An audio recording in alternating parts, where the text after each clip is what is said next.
dando instrucciones. Si ustedes leen las dos cartas al pastor Timoteo, son puras instrucciones que le da a un pastor joven para que él pueda transmitírselo a la iglesia, ¿ya? Si nosotros vamos a 1 Timoteo, en el capítulo 1 vamos a encontrar advertencias contra falsas doctrinas, ¿cierto? En el primer capítulo, y también parte del testimonio de Pablo en su falsa doctrina inicial. Recuerden que el apóstol Pablo en un comienzo perseguía a la iglesia. Entonces, él advierte a Timoteo y luego explica que él también estuvo, digamos, en una doctrina errónea, hasta que obviamente conocemos el testimonio de Pablo, que Cristo se le apareció y el Señor le encaminó, ¿cierto?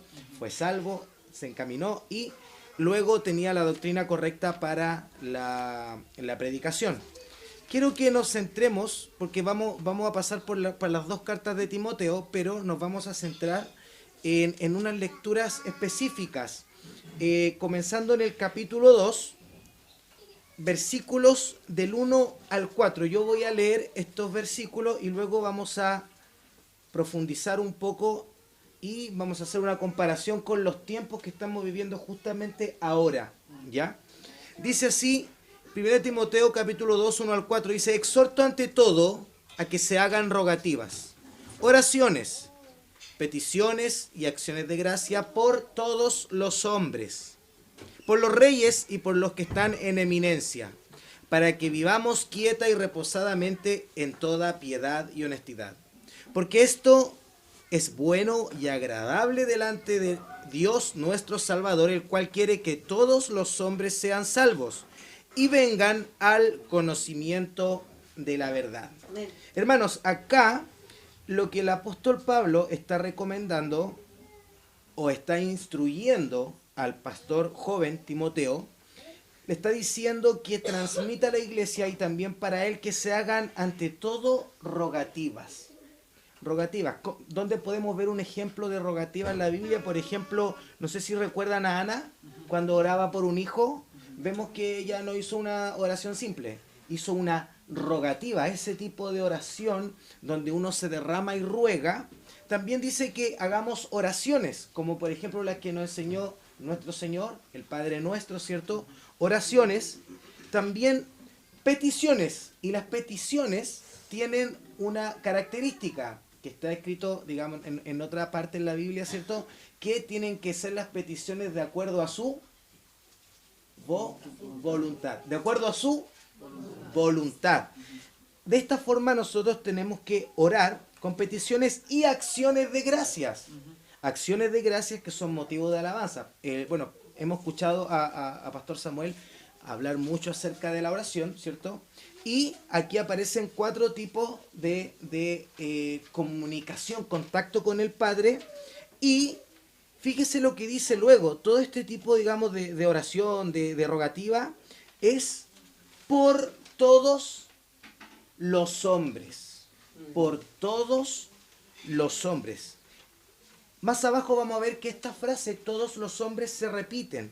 Y Pablo exhorta a Timoteo que esto se cumpla, ¿ya? Orar por todos los hombres no significa, Señor, te pido por todos los hombres, amén, ¿cierto? Claro. Aunque sí uno puede orar por el mundo, la situación del mundo, por la humanidad, también es importante que nosotros estemos orando por la gente que conocemos, compañeros de trabajo, compañeros de curso, digamos, gente que vamos a conocer, no sé, en reunión de apoderados, distintos lugares que nosotros frecuentamos, estemos orando por ellos. Y esa es la rogativa.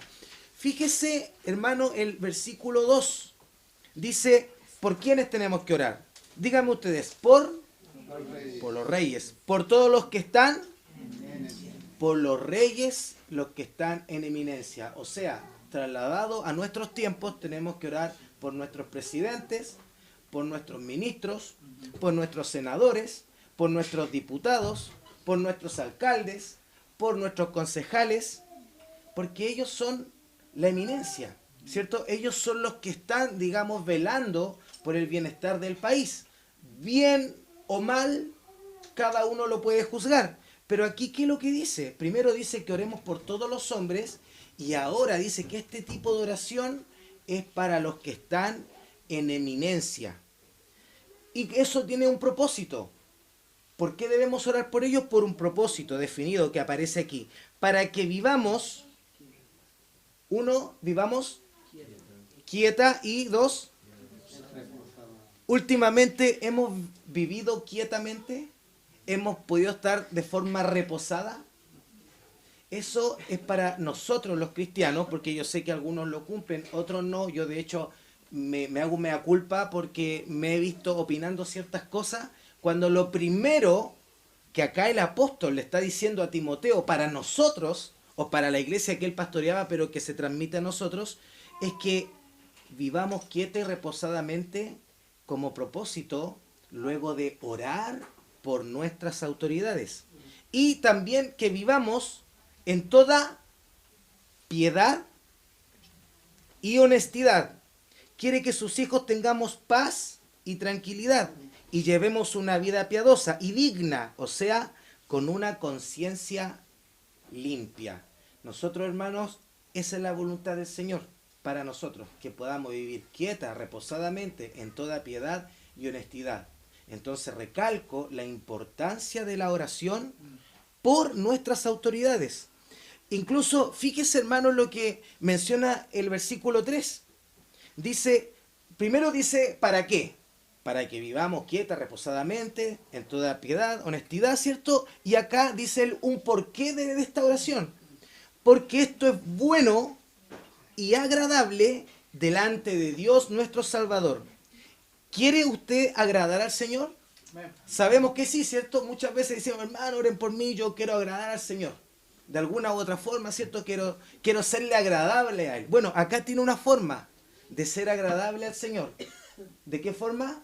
Orando por todos los hombres y por nuestras autoridades. Esa es la forma de que el Señor se agrada. El deseo de Dios sobre los hombres, por eso la importancia de orar por ellos.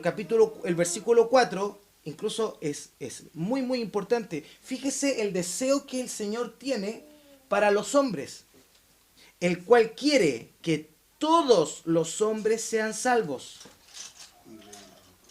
y vengan al conocimiento de la verdad. Eso es lo que el Señor quiere. ¿Nosotros vamos a cuestionar lo que el Señor quiere?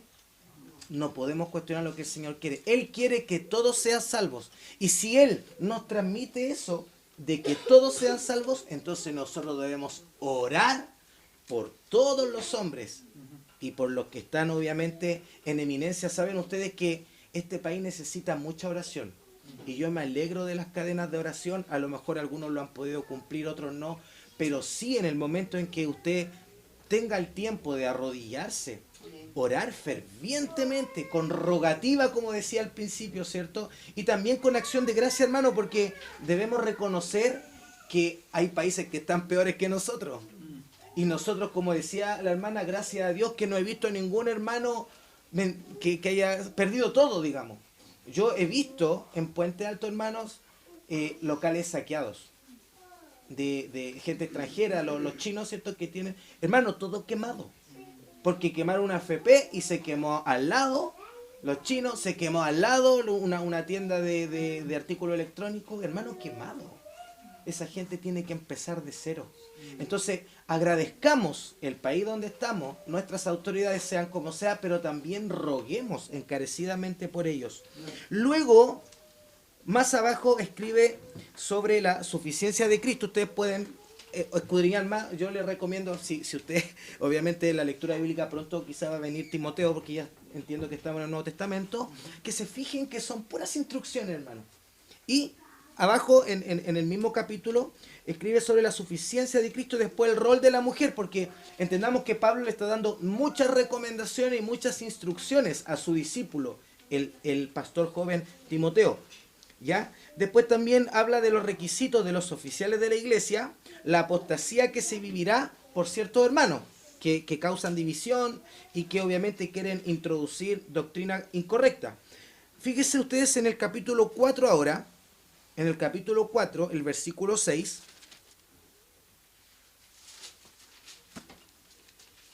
Capítulo 4, versículo 6 dice, hace aquí un paréntesis de todo lo que hemos estado viendo y lo que yo también les acabo de exponer, que estas cosas son necesarias enseñar.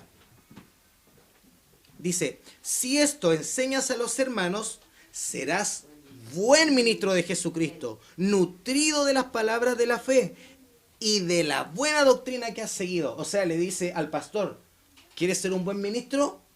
¿Quieres ser nutrido de las palabras de la fe y la doctrina? Tienes que enseñar esto, todo que te estoy diciendo, enséñalo a la iglesia, para tener una iglesia crecida, una iglesia madura. Por eso, hermano, es importante, fíjese el énfasis que le da el apóstol Pablo, y sobre todo, obviamente, lo que hemos podido ver con respecto a la oración por las autoridades. De hecho, fíjese que me recordé al leer esto, de lo bienaventurada que va a ser una iglesia y los hermanos que escudriñan esto, tal cual como el Apocalipsis dice, ¿cierto? Bienaventurado aquel que oye y que lee las palabras de esta profecía. Por eso es importante escudriñar todas las escrituras. Pero aquí Pablo está dando énfasis a estas instrucciones que la iglesia está recibiendo a través del pastor Timoteo. Podemos ver algo muy interesante ahora en la segunda carta. ¿Ya? En la segunda carta a Timoteo, quiero que leamos todos. Segunda a Timoteo, capítulo 2, versículo 14 al 19. Vamos a leer primero los varones y después las damas, y el 19 lo leemos todos juntos. Dice así: recuérdales esto, exhortándoles delante del Señor, que no contiendan sobre palabras, lo cual para nada aprovecha, sino que es para perdición de los oyentes. Procura con diligencia presentarte a Dios aprobado, como obrero que no tiene de qué avergonzarse, que usa bien la palabra de verdad. Mas evita profanas y vanas palabrerías, porque conducirán más y más a la impiedad. Y su palabra capturará como gangrena, de los cuales son Himeneo y Fileto, Que se desviaron de la verdad, diciendo que la resurrección ya se efectuó, y trastornan la fe de algunos, todos.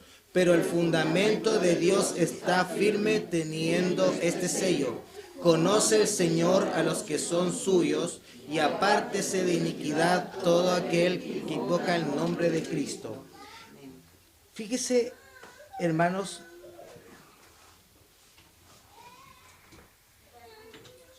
dice el versículo, recuérdales esto, exhortándoles delante del Señor. Fíjese, le está pidiendo Pablo a Timoteo que exhorte a los hermanos y les recuerde lo siguiente: que no contiendan sobre palabras, para lo cual nada aprovecha, sino que es para perdición de los oyentes. Yo, hermano, un hermano me tuvo que exhortar porque en un momento yo, empatizando con la lucha que está dando la gente, ¿cierto? Y dije, no, está bien que vadan. Está bien que vadan. La única forma de protestar, porque no lo escuchan si hacen protestas pacíficas. Pero yo no puedo estar avalando cosas de esa naturaleza, ¿cierto? Obviamente, claro, no voy a estar de acuerdo que saquen, ahí sí que no. Pero en un momento también me di cuenta, no estoy en lo correcto al tener ese tipo de opinión. ¿Por qué? Porque el Señor, ¿a quién me manda? ¿A quién nos estaba mandando recién? A orar por nuestras autoridades. Y acá en este versículo me gatilló porque yo tenía que profundizar, y yo, bueno, hice este mensaje porque justamente vi muchos versículos a raíz de lo mismo y coincidían también en Timoteo. Entonces dice que no contiendan sobre palabras, porque uno puede decir, no, esta causa es justa porque son muy sinvergüenza, quieren la plata para los ricos y la plata del Estado la ocupan para ellos. Otros pueden decir, no, es que el chileno es muy flojo, saca la vuelta, quiere trabajar 40 horas y al final igual va a sacar la vuelta, se van a ir a fumar, se van a ir al baño, al final el país no progresa. Claro, yo puedo contender y puedo hablar con alguien sobre esto, puedo escribir y puedo dar mi comentario, pero eso ¿de qué va a aprovechar, hermano, el Evangelio? Porque principalmente somos hijos del Señor. Y lo otro es secundario, podemos tener nuestra opinión, yo tengo la mía, pero me la reservo. O por último, converso con alguien otro cristiano, ya si de repente ya estamos contendiendo, ya mejor hasta aquí la conversa. Pero hermano, principalmente nosotros tenemos que dar testimonio de Cristo. Por eso que muchas iglesias en estas circunstancias salieron a predicar, salieron a hablar, porque eso es lo que hay que hacer. Bueno, eso lo vamos a ver también un poquito más adelante.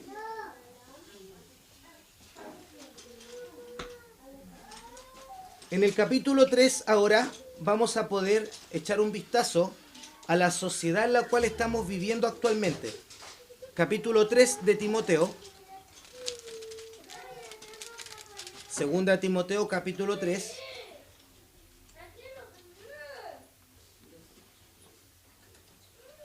Versículo 1 dice: también debes saber esto, que en los postreros días vendrán tiempos peligrosos. Obviamente Pablo sigue hablando, después de hablar muchas cosas también, sigue hablando a Timoteo y le dice que debe saber lo siguiente, que en los postreros días, no sabemos cuáles postreros días, porque Pablo le dice a Timoteo, no sé, a lo mejor él pensaba cuando yo parta, no sabemos, pero han pasado más o menos 2000 años desde que él escribió ahora, pero podemos decir que 2000 años son postreros días, ¿no? Han pasado una buena cantidad de años, ¿cierto? Pero estamos viviendo estos días porque dice que vendrán tiempos peligrosos.